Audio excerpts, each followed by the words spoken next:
Okay, so you know that feeling, right? When you're trying to teach your dog something, like maybe stay or come, and they're just not getting it. Like you're trying to be patient, but the frustration is bubbling up, and you're about to yell no at the top of your lungs. We've all been there, am I right? But what if I told you the key to mastering dog training? Well, it isn't just about teaching your dog, it's about mastering yourself. That's the surprising message we're unpacking today from Onlinehund.dk's article, Can You Control Your Impulses? Wow.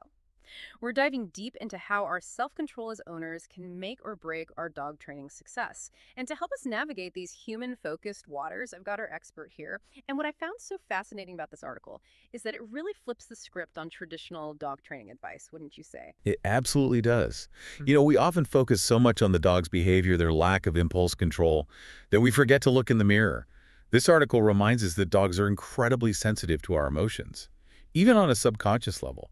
Okay, so our dogs are picking up on our vibes, but how? Is it like some sixth sense thing? It's more like a symphony of senses. Think about it. Your dog is bombarded by information. Your scent, your posture, even the subtle changes in your voice when you're stressed. They're masters at reading those cues, and they react accordingly. That makes so much sense. There's this one line from the article that really hit me hard. Huvelpen wil min hurtig bliv et product of sinen beleo.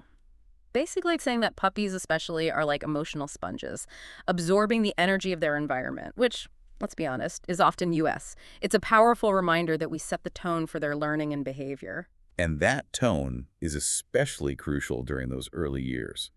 The article emphasizes that the first 2 years are foundational for a dog's behavior. They're like little sponges soaking up everything around them. Which makes me think of another point the article made. This idea that dog training is like a constantly full laundry basket. There's always something to work on. But what I found really insightful was the connection between patience, consistency, and those crucial first 2 years. Can you tell us more about why that period is so vital? Well, think of it this way. Those first 2 years are like laying the foundation of a house. What you build during that time has a huge impact on the structure, stability, and longevity, right? Mhm. If you rush it, cut corners, or use weak materials, you're likely to encounter problems down the line. It's like those home renovation shows where they're always finding shoddy work from previous owners. Exactly. And just like a house needs regular maintenance, your dog's training does too. That's why the article stresses the importance of consistency throughout their life. Those early years are crucial, yeah. But it's not like you hit a magical done button once they turn 2. Right. It's a constant process, just like that never-ending pile of laundry. But instead of piles of clothes, we're dealing with ingrained behaviors, right? Precisely. And here's where it gets really interesting. The article talks about how our body language plays a huge role in those early years and beyond. It emphasizes the importance of being in balance.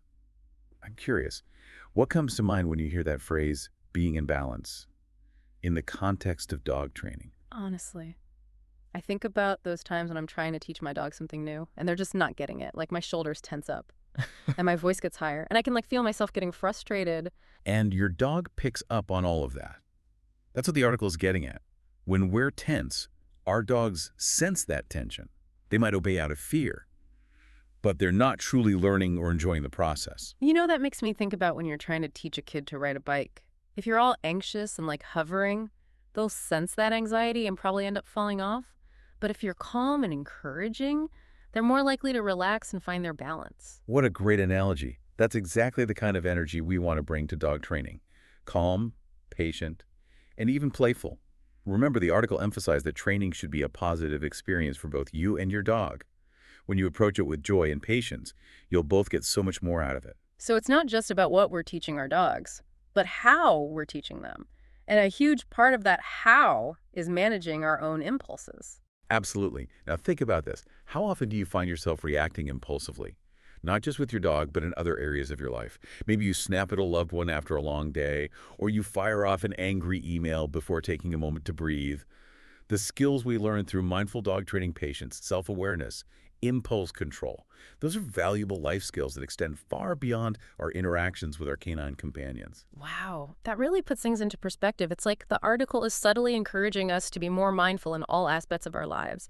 And it makes you wonder, if we can learn to manage our impulses with our dogs, could that translate to better relationships with our partners, our kids, even our coworkers? Yeah, it's like this whole deep dive into dog training is really a deep dive into ourselves, It right? really is. It makes you think, doesn't it? It does. It makes you realize we can all benefit from hitting the pause button every now and again. Absolutely. And, Mm-mm. it's not just about us either.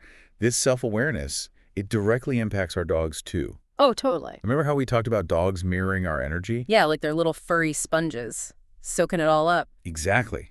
When we're stressed and reactive, they feel that. They internalize it. So if we want a calm dog, we need to be calm ourselves. It's like that saying, we don't get the dogs we want, we get the dogs we need. It's so true.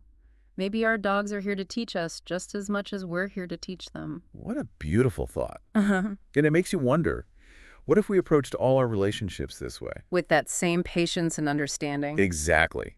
Imagine the positive ripple effects. It's pretty amazing when you think about it. This deep dive has given me a lot to think about, that's for sure. Me too, it really has. It reminds us that sometimes the most valuable lessons are those we learn alongside our furry friends. And hey, if you're looking for a way to grow as a person, there's no better teacher than a dog.